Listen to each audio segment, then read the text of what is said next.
चाहते हैं कि वंदना म्यूजिक का ऑडियो वीडियो सबसे पहले आप तक पहुंचे तो मेरे चैनल को सब्सक्राइब करें और साथ में बेल आइकन दबाना ना भूलें।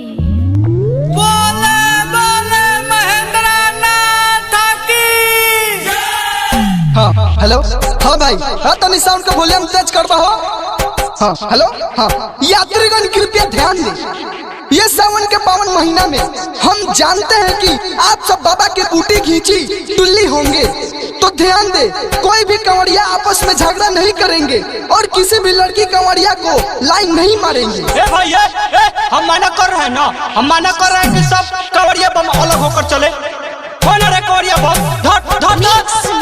सावन में चिलमिया जिंदाबाद जिंदाबाद जिंदाबाद। सावन में चिलमिया जिंदाबाद जिंदाबाद जिंदाबाद। छपड़ा के छोड़ा हई बुझ काम टोली, बाबा के बूटी घींची चल तू बोली। म्यूजिक बाय दीपक दिवाकर। छपड़ा के छोरा हई बुझ काम टोली, बाबा के बूटी घींची चल बम बोली।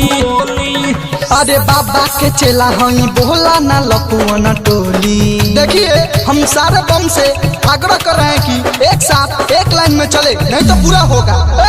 मार दम गोली जे देवो घर में बोली, मार दम गोली जे देवो घर में बोली, मार दम गोली जे देवो घर में बोली, मार दम गोली जे देवो घर में बोली।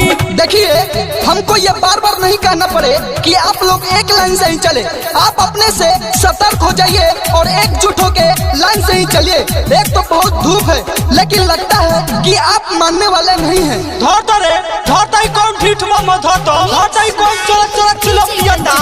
मुजफ्फरनगर रिकॉर्डिंग स्टूडियो अपहर। भक्ति में सभे बरंगाई, जल भोला जी पर चढ़ाई, करी हो जनी रंगदारी, धोई के मूर्त कलाई, धोई के मूर्त कलाई। भक्ति में सबे बरंगाई, जल भोला जी पर चढ़ाई, करी हो जनी रंगदारी, धोई के मूर्त कलाई।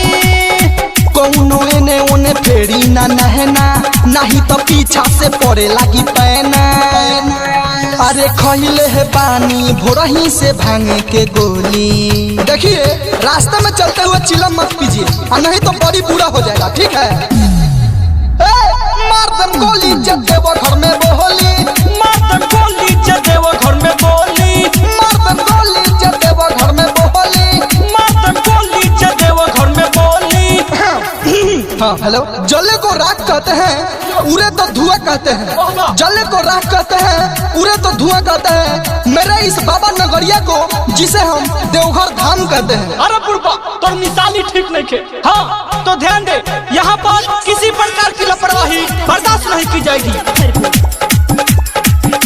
सुना दीपक राइटर पारे, लागो को धक्के अखारे, चलो ना वैसे आगे आगे, लाइन में रहो पिछुआरे, लाइन में रहो पिछुआरे। सुना दीपक राइटर पारे, लागो को धक्के अखारे, चलो ना वैसे आगे आगे, लाइन में रहो पिछुआरे।